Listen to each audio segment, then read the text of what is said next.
لخت جگر اپنی بیٹی فاطمہ کو سن لیا کرتا ہوں۔ آپ رضی اللہ تعالی عنہا کے حوالے سے حضور کریم صلی اللہ علیہ وسلم نے یہ بھی ارشاد فرمایا کہ فاطمہ جنت کی عورتوں کی سردار ہے، اور آپ کو کی پاکیزگی اور آپ کی طہارت، اس کا اندازہ آپ اس بات سے لگا لیں کہ عورتوں کو جو ایک مہینے میں ایک مرتبہ جو مخصوص ایام آتے ہیں، آپ رضی اللہ تعالی عنہ کو اللہ تعالی نے ان ایام سے بھی پاک اور صاف پیدا فرمایا تھا، اور حضور صلی اللہ علیہ وآلہ وسلم کے ساتھ آپ رضی اللہ تعالی عنہ بہت زیادہ مشابہت رکھتی ہیں۔ حضور صلی اللہ علیہ وآلہ وسلم جب اپنے شہر سے باہر تشریف لے جایا کرتے تھے تو سب سے آخر میں شہر چھوڑنے سے قبل آپ علیہ السلام حضرت فاطمہ رضی اللہ تعالی عنہ کے گھر تشریف لے جایا کرتے تھے، اور جب سفر سے واپسی ہوتی تھی آپ علیہ السلام کی، تو سب سے پہلے جس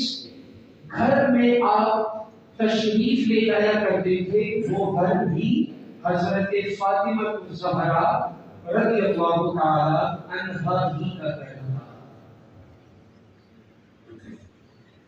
آپ کا نکاح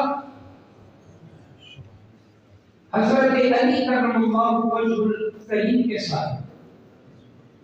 حضور صلی اللہ علیہ وآلہ وسلم نے طے فرمایا۔ صحابی رسول فرماتے ہیں کہ حضور صلی اللہ علیہ وسلم پر ایک کیفیت تعلیم ہوئی جب آپ علیہ السلام پر جب آسمان سے وحی نازل ہوتی تھی، یعنی قرآن مجید کا جب نزول ہوتا تھا اور جبریل امین آسمانوں سے من جانب اللہ جب آپ کو قرآن کریم کی آیات نازل کیا کرتے تھے، لے کر آتے تھے، تو اس وقت آپ صلی اللہ علیہ وسلم پر ایک مخصوص کیفیت تاری ہو جایا کرتی تھی۔ آپ کے چہرے مبارک کا رنگ وہ متغیر ہو جایا کرتا تھا۔ صحابہ کرام علیہ رضوان اس نزول وحی کے وقت کو پہچان لیا کرتے تھے کہ یہ ابھی ایسا وقت ہے کہ حضور علیہ السلام پر آسمان سے آیات قرآنی نازل ہو رہی ہے۔ صحابی کہتے ہیں کہ ہم نے ایسی کیفیت دیکھی حضور صلی اللہ علیہ وسلم کی، جب آپ علیہ السلام کی وہ کیفیت ختم ہو گئی تو فرماتے ہیں کہ آپ علیہ السلام نے ارشاد فرمایا کہ اللہ تعالیٰ نے مجھے حکم دیا کہ میں فاطمہ کا نکاح علی کے ساتھ کر دوں۔ تو یہ جس رشتہ ازدواج میں حضرت علی رضی اللہ تعالی عنہ اور فاطمہ الزہرا رضی اللہ تعالی عنہ منسلک ہوئے، یہ فیصلہ صرف اللہ کے رسول کا نہیں تھا بلکہ یہ فیصلہ خود اللہ رب العزت نے صادر فرمایا تھا۔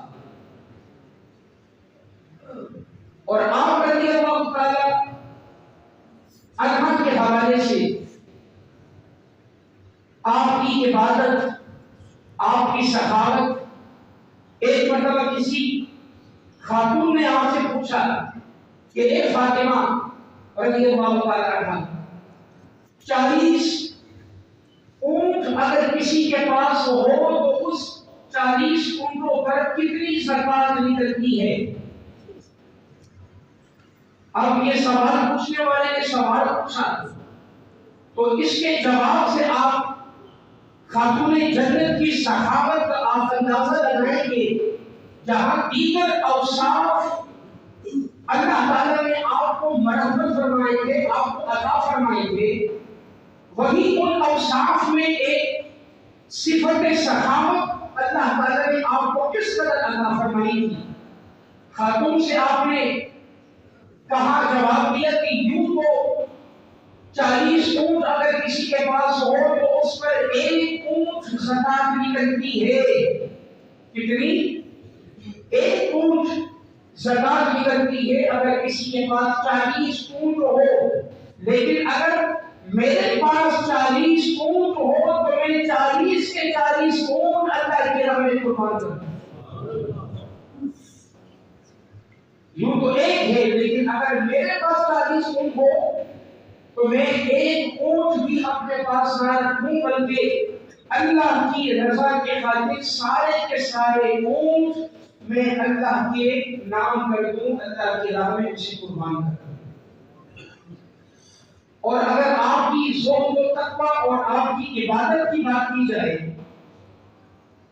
انسان نکاح کی رات جسے شب عروسی کہا جاتا ہے، جب میاں اور بیوی اس بندر میں جب بھرتے ہیں تو اس وقت ہر کسی کے اپنے خواہشات ہوتے ہیں، اپنے ان کی ترجیحات ہوتی ہیں، اور ان ترجیحات ہی سے معلوم ہوتا ہے کہ یہ بندہ کس قسم کا بندہ ہے اور اس بندے کی ترجیح اور اس کی فطرت میں کون سا خبیر شامل ہے. فرماتے ہیں کہ جب آپ کا نکاح ہوا حضرت علی رضی اللہ تعالی عنہ سے، تو حضرت علی فرماتے ہیں کہ جب میں کمرے میں داخل ہوا نکاح کے بعد تو حضرت فاطمہ الزہرا رضی اللہ تعالی عنہ کو میں نے دیکھا کہ آپ زاروں قطار ہو رہی ہیں. میں نے سوال کیا کہ اے خاتون جنت، کیا آپ اس بات پر خوش نہیں کہ میں آپ کا شوہر ہوں؟ کیا اس بات میں آپ کو بلایا؟ تو خاتون جنت نے جواب دیا کہ نہیں، میں آپ سے خوش ہوں، آپ کے شوہر ہونے پر راضی ہوں، اور راضی بھی کیوں نہ ہوں کہ آپ کو میرے لیے میرے مصطفیٰ نے چنا ہے.